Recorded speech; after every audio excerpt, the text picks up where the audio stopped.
People say, oh my God, no. What we see happening often with this discrepancy formula is you get out here, you start giving the child some help. It's like throwing them a life raft, and you get them almost to the boat, and you say, aha, they're no longer 1.5 standard deviations different. So now they can go back in the regular classroom all the time. You just jerk the life raft right out from under them, and 2 years later, they've drowned. You don't even have a life raft to them anymore. So I have no difficulty at all with the child receiving the scholarship and being able to receive the scholarship until the parent decides that they have enough help. It's a parent choice movement. And you know what? Parents will not leave their child in a program designed to be different from a regular classroom setting any longer than they have to.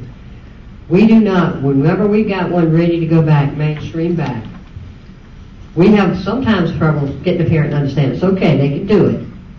But you don't have parents fighting you to stay in a special education program whenever their child is ready to be okay in a mainstream situation.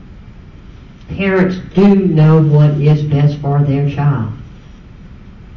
And I just want to take a little different point of view on this with the specific question, are you saying that even 80 to 90% is not best served by the local public schools? I want to say that this is not anti-public school in any way. Many kids are having their needs met in the public setting. If they are just needing some consultation services with the resource room, if the child is just being pulled out for them to be able to take their tests in a silent room, one-on-one, with extended time, if that's what the child needs, then absolutely utilize the programs that are available in your public schools. I think a lot of this and a lot of families that are anxious about this system are feeling that the public school at this time doesn't have the resources or the staff or the minutes to meet their child's needs. So if I had a child that was only in resource 10% of the time, and that was working for my child, then that I wouldn't apply for the scholarship. I would feel confident that this was working. So I think that we have to be very logical in how we approach this. It's not a catch-all. It is an individualized concept in what does this child need and what options are there out there to meet that child's needs. In regards to taxes, did you want to talk about that, or can I go on to the tax issue? I know taxes are almost more exciting than anything, but real quick. Actually, Anna, you said most of what I was going to say. I would like to reiterate that the goal with this program is not to get kids in private schools. The goal is to make sure that their needs are being met. At the legislative hearings last month, there were a number of parents there who were happy to talk about the way that their schools, their public schools, had adequately met their child's needs. As I pointed out earlier, my own sister with a learning disability had her needs more than met with the public school district that I grew up in. So there will be a number of parents, and I think that the fact that in Florida you only have 5% of the parents eligible taking advantage of the program, that suggests that there's a significant level of comfort among many parents with the services that they're currently being provided. What these types of programs do is simply provide a safety net for those that are not being served well by the system. So I think we've now covered the waterfront completely on that point. All right, exciting taxes. All right, I'm going to read this verbatim, and we might need clarification. A concern that we commonly hear that won't a program like this reduce either the ability to fund the public schools or to fund other social programs. That's a concern that is frequently presented, and I think that's what the question is getting at. As far as the public school funding is concerned, this tax credit program functions precisely the same as any other tax credit program in the state right now. Currently, there are between 3 and 4 dozen different tax credit programs in the state, all of which arguably reduce the amount of revenues that could be collected by the state.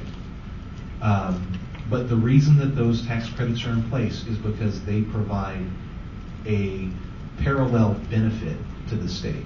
In other words, with most tax credit programs, if not all, the state understands that the financial benefit that would be realized from whatever purpose is served by the tax credit outweighs the amount of revenue that they would otherwise be able to take in.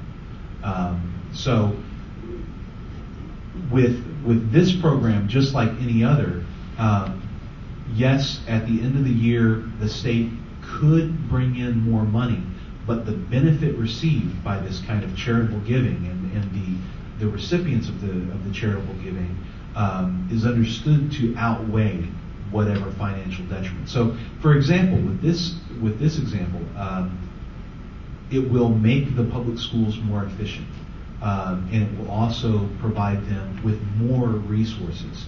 And I'll try and explain it as simply as possible. Right now, public educational funding is one big pie, and you've currently got that pie divided among the number of students that are in public schools. So every student gets their own little slice of the pie. If you adopt this tax credit scholarship program and allow, say, 1,000 students, I think that's a fair guess for the first couple of years of the program, 1,000 students to go elsewhere, the size of the pie itself remains the same, but it's divided by 1,000 fewer students. So the piece of pie that each student gets, or rather that the schools have to spend on each of these students, gets a little bit bigger because it's divided among fewer students. So there is a very definite potential benefit to be realized from this kind of a program. It does not detract from the amount of money available for the public schools, and in fact, the amount of money spent on any given child because of due to the current school funding system, it won't decrease in any way. In fact, it'll increase. So I hope that kind of addresses that particular concern. Now, the second part of the question was more generally, will it decrease the amount of money that the state has to spend on other programs? Depends on how you want to look at it. In one sense, it might. The state theoretically